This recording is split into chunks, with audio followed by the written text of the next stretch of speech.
Life's end. Isn't it beautiful? It's almost tragic. When life ends, it gives off a final lingering aroma. Light is but a farewell gift from the darkness to those on their way to die. I've been waiting, Snake, for a long time. Waiting for your birth, your growth, and the finality of today. Boss, why are you doing this? Why? To make the world one again. The world used to be whole.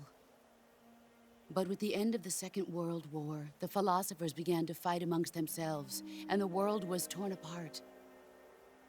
The Cobras, my comrades who trained and fought alongside me, were torn apart as well. The foibles of politics and the march of time can turn friends into enemies just as easily as the wind changes. Ridiculous, isn't it? Yesterday's ally becomes today's opposition, and this Cold War. Think back, when I was leading the Cobras, America and Russia were fighting together. Now, consider whether America and Russia will still be enemies in the 21st century. Somehow I doubt it. Enemies change along with the times, the flow of the ages, and we soldiers are forced to play along.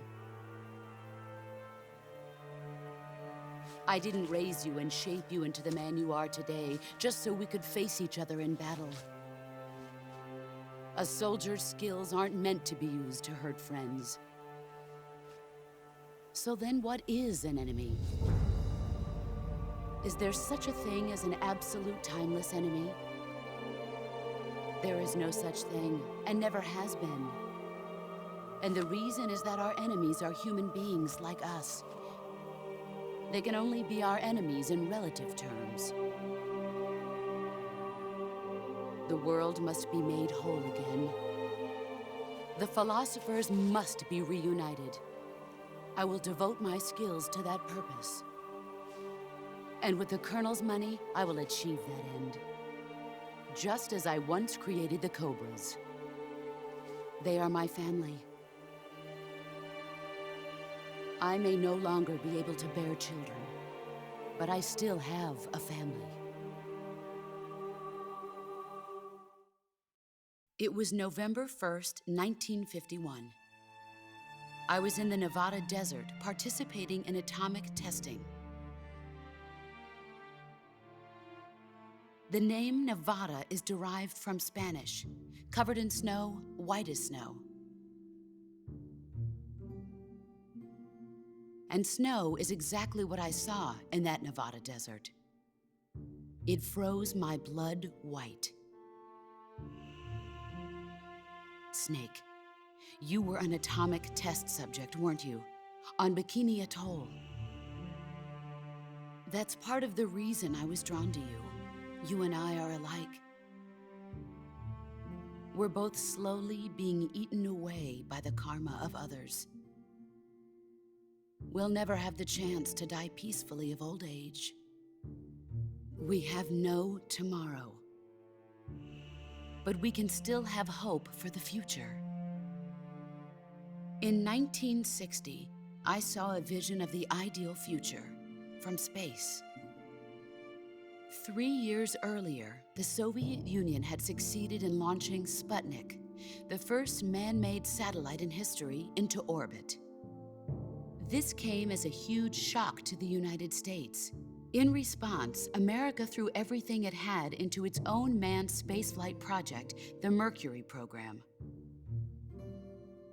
Even as the Soviets seemed poised to send their first man into space, America was still experimenting with chimpanzees and rockets. The government wanted human data. So they secretly decided to send a human being into space. I was the one they chose. At the time, they didn't have the technology to block out cosmic rays, and whoever they sent up would inevitably be exposed to heavy radiation. That's why they chose me. After all, I'd already been irradiated once. Of course, you won't find any of this in the history books. I could see the planet as it appeared from space. That's when it finally hit me. Space exploration is nothing but another game in the power struggle between the URSS. Politics, economics, the arms race, they're all just arenas for meaningless competition. I'm sure you can see that, but the Earth itself has no boundaries. No East, no West, no Cold War. And the irony of it is, the United States and the Soviet Union are spending billions on their space programs and the missile race, only to arrive at the same conclusion. In the 21st century, everyone will be able to see that we are all just inhabitants of a little celestial body called Earth. A world without communism or capitalism, that is the world I wanted to see. But reality continued to betray me. In 1961, I was sent to Cuba, to Bahia de Cochinos. It was part of a CIA-sponsored invasion under the guise of taking Cuban exiles back to their country. But the US government betrayed them. Our weak-kneed president held back their air support. Defenseless, the exiles were annihilated by the Cuban army. All I could do was watch in silence. I was set up by the very country I'd sacrificed so much for, by the very government I dedicated my life to defending. I was driven from the surface world, and I went underground. Then, 2 years ago, I faced the sorrow, my old comrade in battle.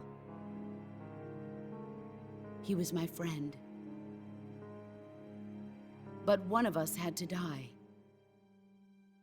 I was left with no choice. The sorrow gave his life for me. There is no enmity between us. One must live, and one must die. That was the mission.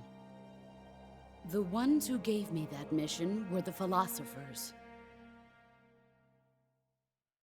Early in the 20th century, the true holders of power in the United States, the Republic of China, and the newly formed Soviet Union gathered together in a secret meeting that would later be known as the Wise Men's Committee. The secret pact they formed there marked the beginning of the philosophers.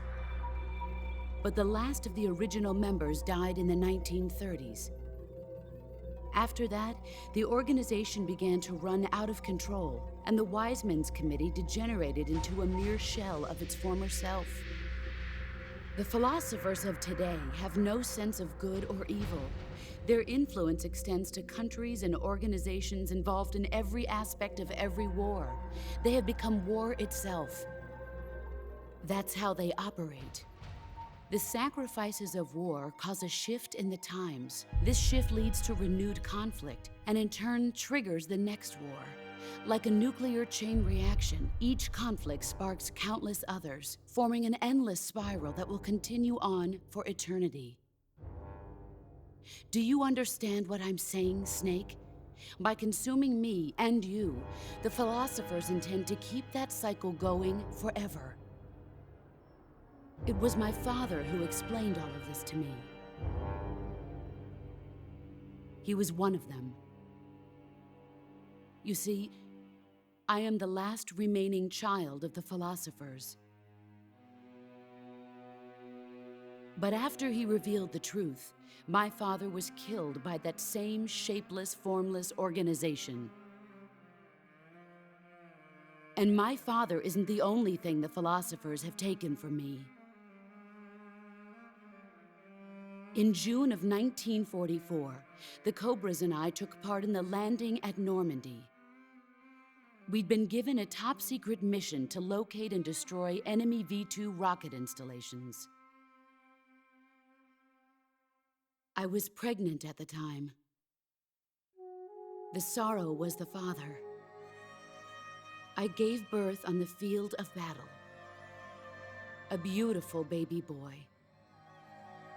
But my child was snatched away from me by the philosophers.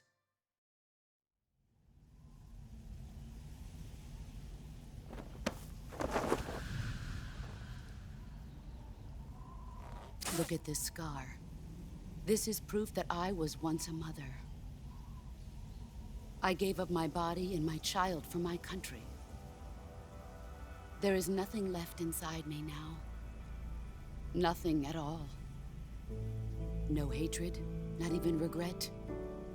And yet sometimes at night, I can still feel the pain creeping up inside me, slithering through my body like a snake.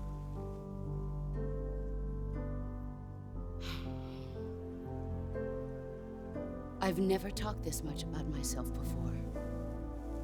Thanks. Thanks for listening to me.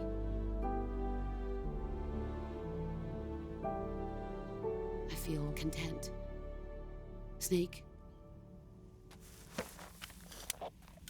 commence the operation. I raised you. I loved you. I've given you weapons, taught you techniques, endowed you with knowledge. There is nothing more for me to give you. All that's left for you to take is my life, by your own hand. One must die, and one must live. No victory, no defeat. The survivor will carry on the fight. It is our destiny. The one who survives will inherit the title of boss. And the one who inherits the title of boss will face an existence of endless battle. I'll give you 10 minutes.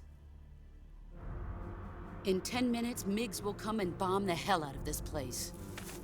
If you can beat me in less than 10 minutes, you'll be able to escape in time.